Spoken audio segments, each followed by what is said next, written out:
ಇತಿಹಾಸ ಏನಂದ್ರೆ, ಈ ಒಂದೇ ಊರಲ್ಲಿ ನೀವು ಸುಮಾರು 60ಕ್ಕಿಂತ ಹೆಚ್ಚು ದೇವಸ್ಥಾನಗಳನ್ನ ನೋಡ್ಬೋದು. 60ಕ್ಕಿಂತ ಹೆಚ್ಚು ದೇವಸ್ಥಾನ, ಈ ತರ ದೇವಸ್ಥಾನಗಳನ್ನ ನೀವು ಯಾವ ಊರಲ್ಲೂ ನೋಡಕ್ ಸಾಧ್ಯ ಇಲ್ಲ. ಸುಮಾರು ಒಂದೇ ಊರಲ್ಲಿ 60ಕ್ಕಿಂತ ಹೆಚ್ಚು ದೇವಸ್ಥಾನ.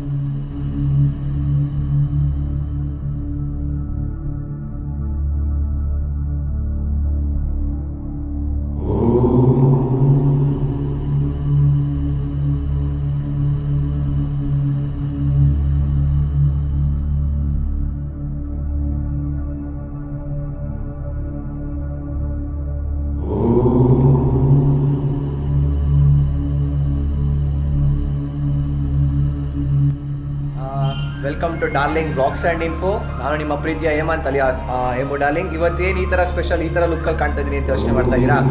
ಇವತ್ತು ನಾನು ನಮ್ಮೂರಿಗೆ ಬಂದಿದ್ದೀನಿ. ನಮ್ಮೂರಲ್ಲಿ ಶ್ರೀ ರಾಮದೇವ್ರ ದೇವಸ್ಥಾನದ್ದು ಬ್ರಹ್ಮ ರಥೋತ್ಸವ ನಡೀತಾ ಇದೆ. ಸೊ ಅದ್ರದ್ದೊಂದು ಬ್ಲಾಗ್ ಮಾಡೋಣ ಅಂತ ನಾನು ಮತ್ತು ನನ್ನ ಬಾಮೈದ ಪ್ರೀತಮ್ ಬಂದಿದ್ದೀವಿ. ಸೊ ಈಗ ದೇವಸ್ಥಾನಕ್ಕೆ ಹೊರಡ್ತಾ ಇದ್ದೀವಿ, ರೆಡಿಯಾಗಿದ್ದೀವಿ. ಈಗ ದೇವಸ್ಥಾನಕ್ಕೆ ಹೋಗಬೇಕು. ಈಗ ಒಂದು ಕಳಸ ಊರ ಪ್ರದಕ್ಷಿಣೆ ಬರುತ್ತೆ, ಅದಾದಮೇಲೆ ರಥೋತ್ಸವ ಆಗುತ್ತೆ. ಸೊ ಎಲ್ಲ ವೀಡಿಯೋ ಮಾಡ್ತೀನಿ. ನೀವು ಇನ್ನೂ ನಮ್ಮ ಚಾನಲ್ಗೆ ಸಬ್ಸ್ಕ್ರೈಬ್ ಆಗಿಲ್ಲ ಅಂದರೆ ಕೂಡಲೇ ಸಬ್ಸ್ಕ್ರೈಬ್ ಆಗಿ, ಎಲ್ಲ ನೋಟಿಫಿಕೇಶನ್ಸ್ಗಾಗಿ ಬೆಲ್ ಐಕಾನ್ನ ಒತ್ತಿ ಅಂತ ಹೇಳ್ತಾ ವಿಡಿಯೋ ನೋಡೋಣ, ಸ್ಟಾರ್ಟ್ ಮಾಡೋಣ.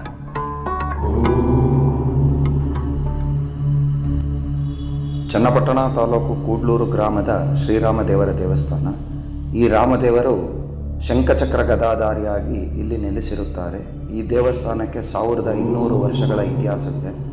ಶ್ರೀರಾಮದೇವರು ಶಂಖಚಕ್ರ ಗದಾಧಾರಿಯಾಗಿ ನೆಲೆಸಿರುವ ಕಾರಣ ಏನೆಂದರೆ, ಜಟಾಯು ಪಕ್ಷಿಗೆ ಮೋಕ್ಷ ಕೊಡಲಿಕ್ಕೆ ಇಲ್ಲಿ ರಾಮದೇವರು ಈ ರೀತಿ ನೆಲೆಸಿದ್ದಾರೆ ಎಂಬ ಉಲ್ಲೇಖವಿದೆ.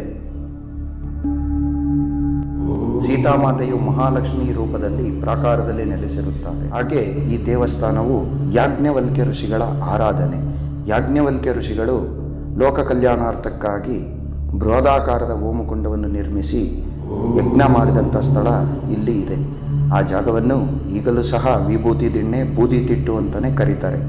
ಅಲ್ಲಿ ಸ್ವಲ್ಪ ತೋಡಿದರೆ ವಿಭೂತಿ ಥರ ಮಣ್ಣೆ ಸಿಗುತ್ತದೆ ಈಗಲೂ. ಇಲ್ಲಿ ವಿಶೇಷ ದಿನಗಳೇನೆಂದರೆ ಸಂಕ್ರಾಂತಿ, ರಥಸಪ್ತಮಿ, ವಿಜಯದಶಮಿ, ಗೋಕುಲಾಷ್ಟಮಿ, ಧನುರ್ಮಾಸದ 30 ದಿನಗಳು ಸಹ ವಿಶೇಷ ಪೂಜೆ ನಡೆಯುತ್ತದೆ. ಅದಾಗಿ ವರ್ಷದ 365 ದಿನಗಳ ಕಾಲವೂ ಇಲ್ಲಿ ಪೂಜೆ ನಡೆಯುತ್ತದೆ. ಹಾಗೆ ಇಲ್ಲಿ ರಥಸಪ್ತಮಿಯಾಗಿ 5 ದಿನಕ್ಕೆ ಪುನರಸು ನಕ್ಷತ್ರದಲ್ಲಿ ಶ್ರೀರಾಮದೇವರ ಬ್ರಹ್ಮರಥೋತ್ಸವವು ಪಾಂಚರಾತ್ರಾಗಮ ಶೈಲಿಯಲ್ಲಿ ನಡೆಯುತ್ತದೆ. ಅಂದರೆ ಪ್ರಥಮ ದಿವಸ ಅಂಕುರಾರ್ಪಣ, ಕಲ್ಯಾಣೋತ್ಸವ, ನಂತರ ಉತ್ಸವ, ರಥೋತ್ಸವ, ತೀರ್ಥಸ್ನಾನ, ಮಹಾಭಿಷೇಕ ಈ ರೀತಿಯಲ್ಲಿ ಜರುಗುತ್ತದೆ.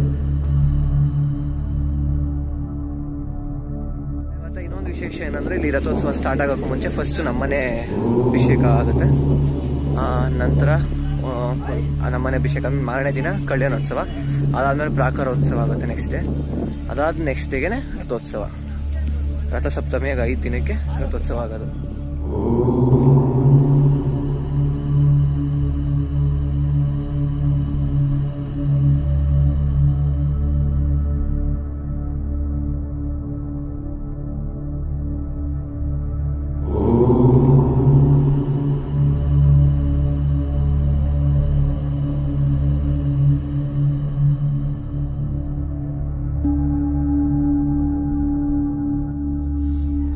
ಕೂಡ್ಲೂರು ಇತಿಹಾಸದ ಬಗ್ಗೆ ಹೇಳ್ಬೇಕು ಅಂದ್ರೆ, ನಿಮಗೆ ಕೂಡ್ಲೂರು ಚನ್ನಪಟ್ಟಣದಿಂದ ಸುಮಾರು 7 ಕಿಲೋಮೀಟರ್ ದೂರದಲ್ಲಿದೆ. ಈ ಊರಿಗೆ ಕೂಡ್ಲೂರು ಅಂತ ಏನ್ ಹೆಸರು ಬಂತು ಅಂದ್ರೆ, ಈ ಊರು ಮುಂಚೆ ಬ್ರಾಹ್ಮಣರ ಅಗ್ರಹಾರವಾಗಿತ್ತು. ಇಲ್ಲಿ ಸರಂಗಧರ ಒಬ್ಬ ರಾಜ ಇದ್ದ. ಆ ರಾಜನ ಕೈಕಾಲ್ನ ಒಬ್ಬ ಕೈಕಾಲು ಕಟ್ ಮಾಡ್ಬಿಡ್ತಾರೆ. ಅವನ ಕೈಕಾಲು ಈ ಊರಿಗೆ ಬಂದಾಗ ಕೂಡ್ಕೊಂತು ಅಂತ ಇತಿಹಾಸ ಇದೆ. ಸೊ ಅದರಿಂದ ಕೈಕಾಲು ಕೂಡ್ಕೊಂಡಿದ್ರೆ ಕೂಡ್ಲೂರು ಅಂತ ಒಂದು ಹೆಸರು ಬಂತು. ನಂತರ ಇಲ್ಲಿ ಕಣ್ವ ನದಿ ಹರಿಯುತ್ತೆ. ಆ ಕಣ್ವ ನದಿ ಕೂಡ್ಕೊಂಡು ಹರಿಯೋದ್ರಿಂದ ಕೂಡ್ಲೂರು ಅಂತ ಹೆಸರು ಬಂತು ಅಂತ ಸಹ ಇತಿಹಾಸ ಹೇಳುತ್ತೆ.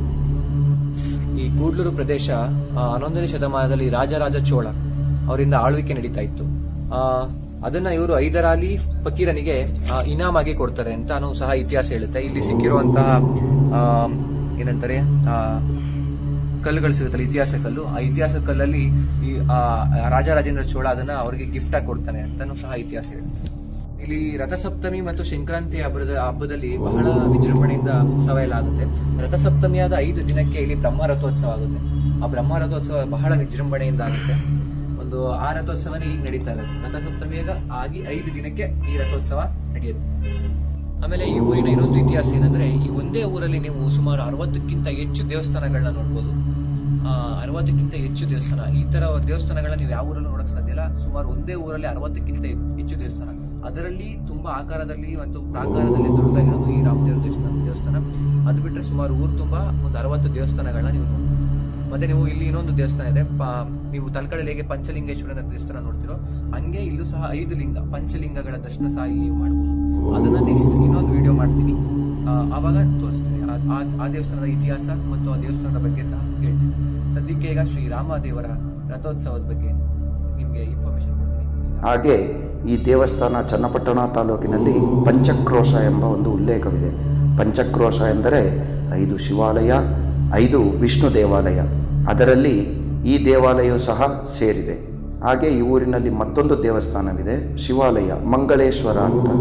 ಅದು ಸಹ ಪಂಚಕ್ರೋಶದ 5 ಶಿವಾಲಯಗಳಲ್ಲಿ ಒಂದು ಶಿವಾಲಯವಾಗಿದೆ.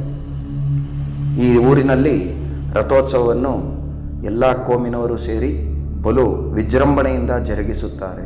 5 ದಿನಗಳ ಕಾಲ ಎಲ್ಲರೂ ಸಹ ಸಹಕಾರ ಕೊಟ್ಟು ಬಂದು ಪೂಜಾ ವಿಧಿಗಳನ್ನು ನೆರವೇರಿಸಿ ತಮ್ಮ ಇಷ್ಟಾರ್ಥಗಳನ್ನು ಪಡೆದುಕೊಳ್ಳುತ್ತಾರೆ. ಹಾಗೆ ಈ ದೇವಸ್ಥಾನದ ವಿಶೇಷವೇನೆಂದರೆ ತಮ್ಮ ಮನದಾಸೆಯನ್ನು ಈಡೇರುವಂತೆ ರಾಮನಲ್ಲಿ ಪ್ರಾರ್ಥಿಸಿ 5 ಶನಿವಾರಗಳು 12 ಪ್ರದಕ್ಷಿಣೆ, ಪ್ರತಿ ಶನಿವಾರ 12 ಪ್ರದಕ್ಷಿಣೆ, 5 ದಿನ ಅಂದರೆ 5 ಶನಿವಾರ ಹಾಕಿ ಮನಸ್ಸೇಷ್ಟಾರ್ಥ ಏನಿದೆ ಅದನ್ನು ಕೇಳಿಕೊಂಡರೆ ಶ್ರೀರಾಮದೇವರು ಕರುಣಿಸುತ್ತಾರೆ ಎಂಬ ಉಲ್ಲೇಖವಿದೆ. ಈಗಲೂ ಸಹ ಇದು ವಾಡಿಕೆಯಲ್ಲಿದೆ.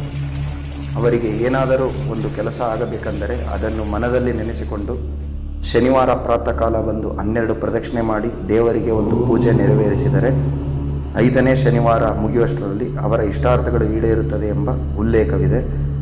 ಇಂದಿಗೂ ಸಹ ಹಲವು ಭಕ್ತರು ಇದನ್ನು ಬಂದು ಕೇಳಿಕೊಂಡು ಇಷ್ಟಾರ್ಥಗಳನ್ನು ನೆರವೇರಿಸಿಕೊಳ್ಳುತ್ತಿದ್ದಾರೆ.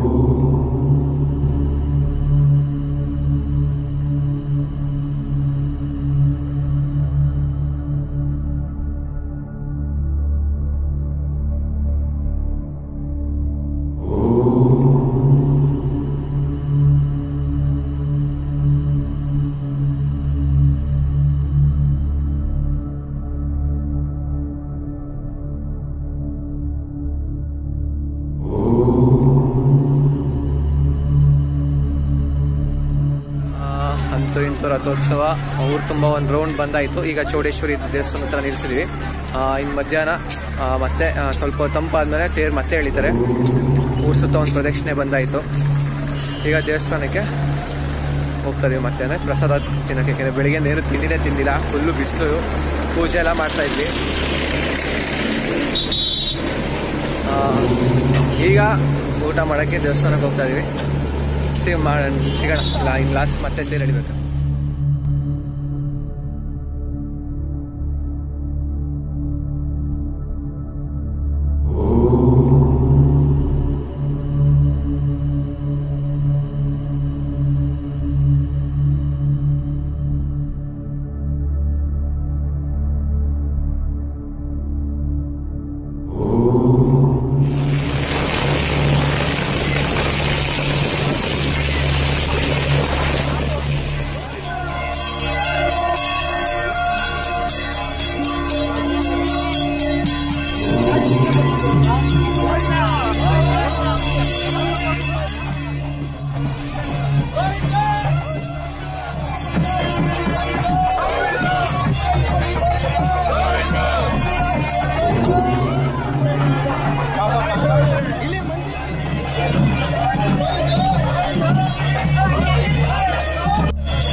ಎಲ್ಲರಿಗೂ ನಮಸ್ಕಾರ.